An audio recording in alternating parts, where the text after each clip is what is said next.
Bonjour à tous, bienvenue sur CNET Live. Bonjour Alex. Bonjour Daniel. Alors le thème de l'émission cette semaine, c'est comment acheter un smartphone pour un forfait sans engagement.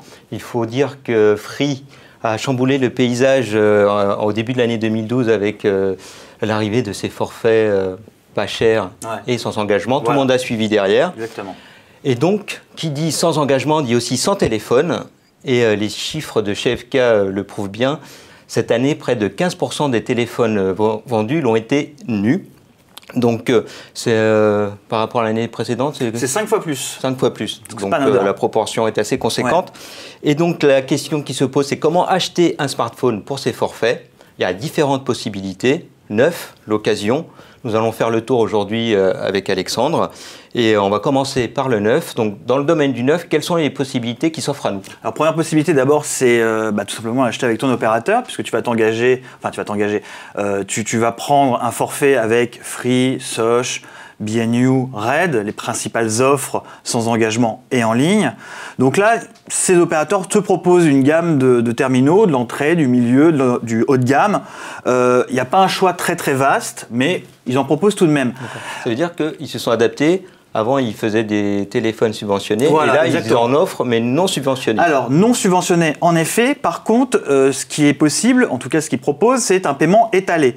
Donc, soit ton smartphone, tu l'achètes d'un coup, donc tu payes plein pot. Donc, voilà. Moyenne du smartphone haut de gamme, 600 €. 600 €, tu peux prendre du milieu à 300 balles, mais bon, voilà, tu l'achètes plein pot. Ou tu peux faire un paiement étalé. Le paiement étalé en 4 fois et sans frais. D'accord. Donc le terminal, on va prendre le Galaxy S3 dans notre exemple parce que c'est celui qui rentre un peu dans toutes les cases. C'est l'équivalent d'un crédit à taux zéro en fait. C'est un crédit à taux zéro. C'est-à-dire par exemple, voilà, mon Galaxy S3 qui coûte 519 €. Je vais l'acheter plein pot 519 € sur 4 fois, je vais également le payer 519 €. Donc il n'y aura pas un coût supplémentaire.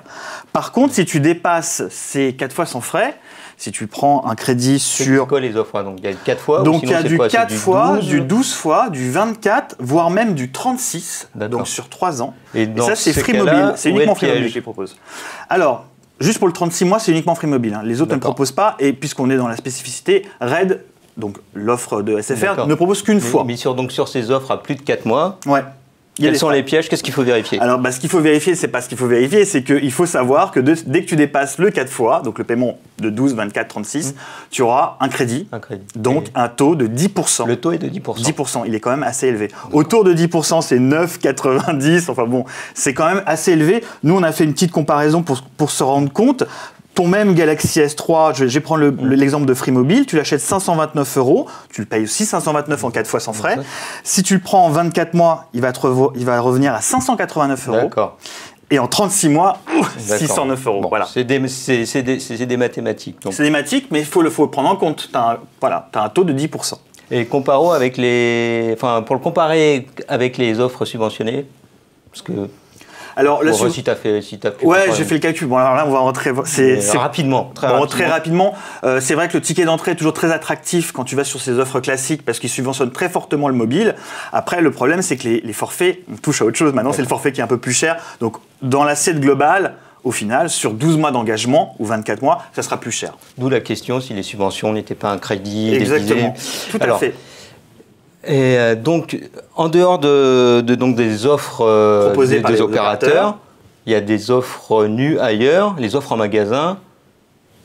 Quels sont leurs avantages et inconvénients? Alors, d'abord, moi, mon conseil, c'est comparer. Voilà, vous comparez les offres proposées chez un commerçant en ligne, vous comparez l'offre proposée par votre opérateur, savoir où est le prix le plus intéressant. Parce que parfois, c'est plus intéressant de le prendre chez un opérateur, Sosh, BNU, Red et compagnie, que de l'acheter nu.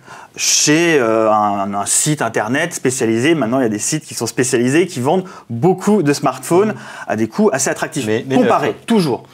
Après, dans ce que tu dis de comparer, il faut peut-être aussi faire attention aux offres des constructeurs qui font souvent des offres de remboursement. Alors les offres de remboursement, tu les as autant chez l'opérateur que si tu l'achètes sur un site internet spécialisé. Là-dessus, il n'y a pas de différence. L'ODR, l'offre de remboursement, ce qu'il faut vérifier, c'est surtout la date de validité. Il faut savoir aussi que quand tu fais une ODR, c'est assez fastidieux, tu as des éléments à envoyer. C'est assez long. C'est assez long et tu n'es pas remboursé tout de suite, surtout remboursé généralement 1, 2, voire 3 mois après.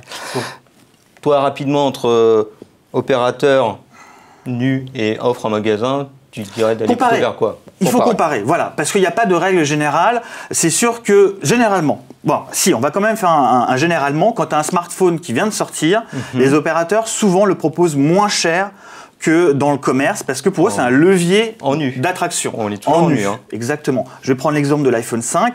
L'iPhone 5, quand il est sorti, il était moins cher chez Sosh et B&U que sur l'Apple Store. Il coûtait 649 € chez Sosh et B&U, il coûtait 679 € dans l'Apple Store.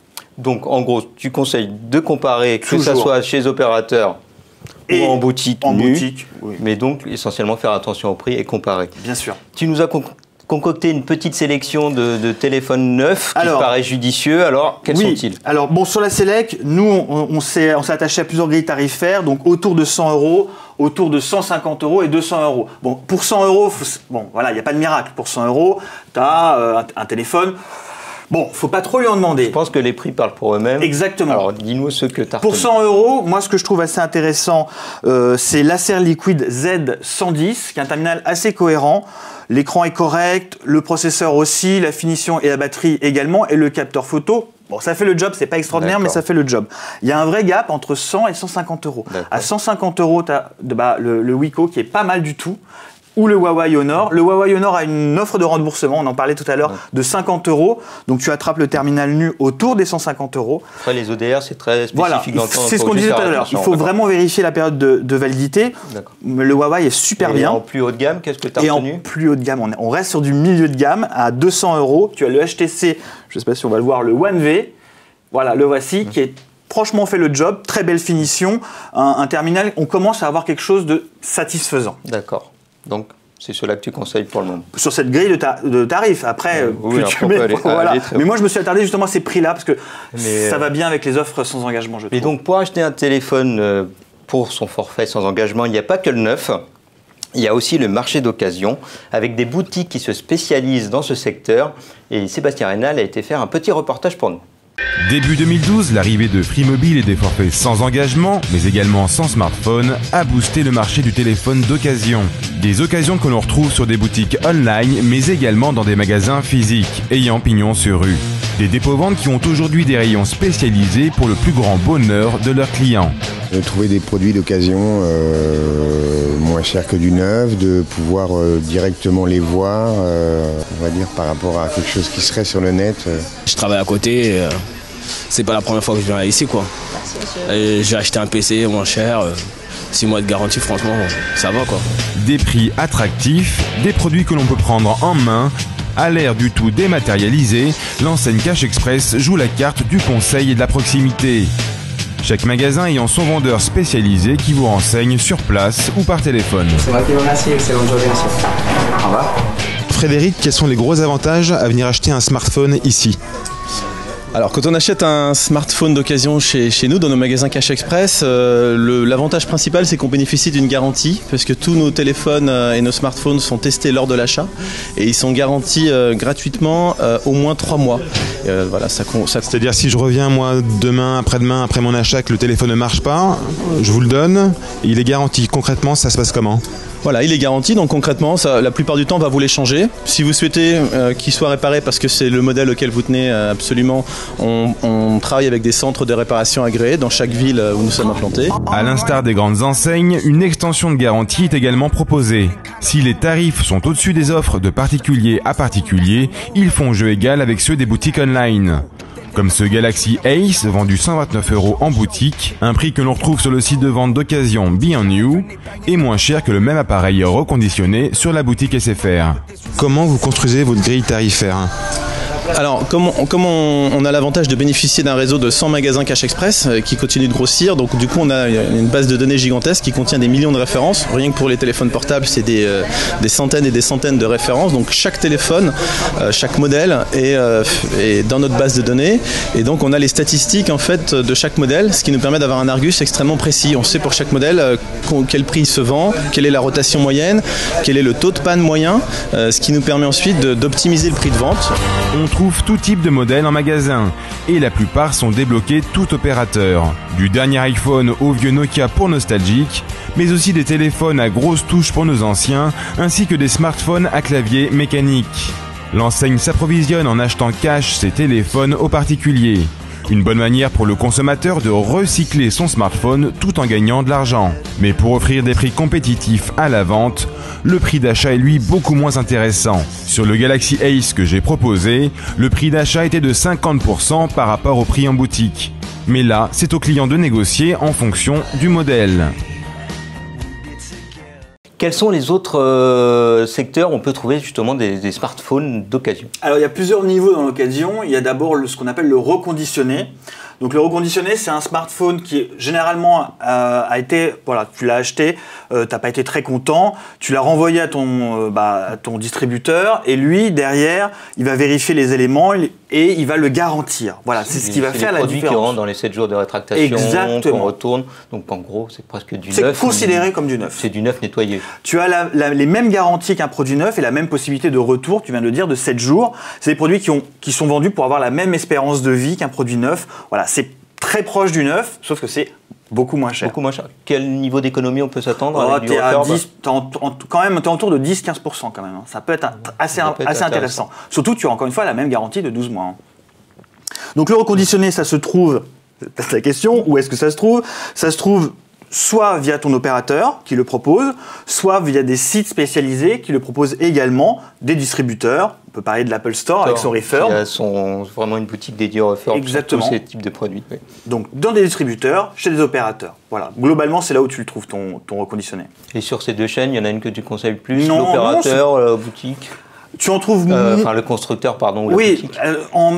Chez les opérateurs, tu as un choix assez moins intéressant. Mais de manière générale, dans le refurb, enfin dans le reconditionné, tu n'as pas non plus un choix pléthorique. On relève plus du bon plan. Là, faut quand même bien surveiller les réapprovisionnements. Mais bon, non, je ne conseille pas une chaîne de distribution plus qu'un autre. Il faut juste être vraiment, voilà, faire bien attention et surveiller quand le produit que tu souhaites arrive. Okay. Et donc, quels sont les autres secteurs d'occasion? Donc toujours pareil, on va penser par palier. Donc le haut du palier, on l'a vu, c'est le reconditionnement. Tu as un palier encore en dessous qui est ce qu'on appelle le recyclage, la remise à neuf. Donc on l'a vu en boutique, là, Sébastien. C'est ce qu'on vient de voir dans le documentaire, c'est les occasions, les boutiques spécialisées qui reprennent les appareils. Exactement. Qui vérifie s'ils fonctionnent bien avec plus ou moins de... Exactement, de critères.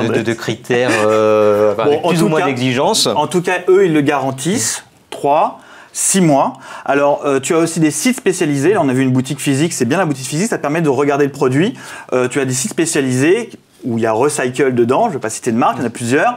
Et là, eux, ils garantissent, ils ont une garantie supérieure, je te dis, qui vont de 3 à 6 mois avec à peu près le même processus de vérification. Et là, même question que pour le refurb. Quel niveau d'économie on peut s'attendre? Par rapport à du neuf? Ouais. Ouais, on est maintenant plus autour des 15. Il n'y a pas une si grosse différence que ça entre le vrai refurb, le vrai reconditionnement et ces produits qui sont garantis 3-6 mois en fait. Pas une si grosse différence. Donc là encore, comparer et faire attention. Exactement. Et il y a encore un dernier... Alors le dernier c'est l'occasion, c'est-à-dire sans garantie, de la main à la main, de particulier en particulier. Voilà. Alors là, bon... Et là, quels sont tes conseils justement pour ne pas se retrouver avec un produit qui ne marche pas, qui ne sert à rien finalement? Parce que là, du coup, il n'y a pas de garantie. Non, il n'y a pas de garantie. Pour autant, c'est pour moi le meilleur plan. Il y a par contre des éléments vraiment à surveiller. D'abord, du bon sens, la démarche allumer le téléphone. Déjà, le bon sens, tu l'allumes, tu regardes si tout fonctionne, tu joues un petit peu avec l'écran, tu captures une photo, voir si le capteur photo fonctionne. S'il y a une facture d'achat c'est un plus parce que ça te permet de savoir quand ce terminal a été acheté. Donc du coup, d'estimer un petit peu sa durée de vie, la batterie, ce qui lui reste s'il a acheté. Typiquement, tu achètes un Galaxy S2, il est sorti il y a 2 ans. La personne l'a acheté il y a peut-être 3 ou 6 mois. Et du coup, la batterie, elle est pas très vieille. Exact. Et voilà. Et donc là, c'est les points à vérifier. Oui, est-ce que tu as des critères rédhibitoires qui font que dès qu'on le voit sur un appareil, il ne faut pas l'acheter? Alors rédhibitoire, il fonctionne pas déjà. Il y a aussi le côté, alors peut-être pas rédhibitoire, mais c'est des points de négociation. Quand tu as un pixel mort, par exemple, sur un écran, ça peut être un moyen de négocier avec le vendeur en disant, bah non, regarde, il y a un pixel mort, on négocie le prix. D'accord, donc tu dis en fait bien explorer le produit, regarder les défauts d'aspect et des fonctionnalités pour à la limite négocier le prix. Et s'il y a une facture d'achat ou au moins un élément qui prouve qu'on est le propriétaire, c'est encore mieux. D'accord, oui. Et juste une petite précision, puisqu'on parlait des batteries. Au pire, si le produit est assez ancien, une batterie, pour un smartphone, ça coûte entre 20 et 50 euros. Donc, ça fait un petit surcoût. C'est un surcoût, il faut le prendre en compte. Mais bon. Dans le milieu de l'occasion, tu as aussi fait une sélection. Quels sont les produits que tu conseilles à acheter d'occasion? Les plus larges sur le segment de l'occasion, nous, on a sélectionné Alors, toujours pareil. Autour de 100 euros, alors c'est des vieux produits, c'est du Galaxy S, Samsung Galaxy S, premier du nom, un iPhone 3GS, c'est des produits qui font vraiment le job. Encore une fois, il ne faut pas être exigeant, on a pour 100 euros, mais on commence vraiment à avoir quelque chose assez confortable quand même. Plus cher, j'ai pas fait de sélection à 150 euros, je trouve que le gap n'est pas suffisamment intéressant. Je suis tout de suite passé à 200 euros. Là, 200 euros, toujours pareil, on passe à la génération d'après. Donc si c'est sur du Android, sur du Galaxy S2. Et si tu veux du iOS, l'iPhone 4. Voilà, là, c'est des produits que tu trouves autour de 200 euros en main à la main. Je ne parle pas en refurb ou dans des boutiques. On est vraiment dans le domaine de l'occasion. On est dans le domaine de l'occasion, la main à la main, de particulier à particulier. Voilà. Après, 300, 400 euros, tu peux aussi trouver des terminaux beaucoup plus récents. Pour le coup, un 4S, par exemple. Donc, au final, quelqu'un veut acheter un téléphone nu pour son forfait sans engagement. C'est quand même le but de l'émission. Quelle est la voie que tu conseillerais? Le neuf ou l'occasion? Bon, on l'a vu, il y a plusieurs, critères. Moi, si tu fais bien attention, je l'ai dit tout à l'heure, il faut comparer. Tu compares tes smartphones, tu compares tes abonnements. Moi, je conseillerais plutôt le main à la main, c'est-à-dire, donc l'occasion de particulier à particulier. Voilà, l'occasion. Pour toi, c'est là où on peut faire les meilleures affaires. Les prix sont les plus intéressants. Si tu veux de la sécurité, tu vas dans un circuit qu'on a dit, soit le reconditionné, soit des boutiques spécialisées qui te garantissent ce produit 3-6 mois. Après, là, entre nous, si tu es en échange particulier, tu ne peux pas exiger une sécurité si ce n'est la facture. Voilà. D'occasion, particulier à particulier, c'est là où on peut faire les meilleures affaires, mais sans garantie. Mais il y a un risque, évidemment. Voilà. Merci de nous avoir suivis, merci Alex, et on se retrouve la semaine prochaine sur CNET Live.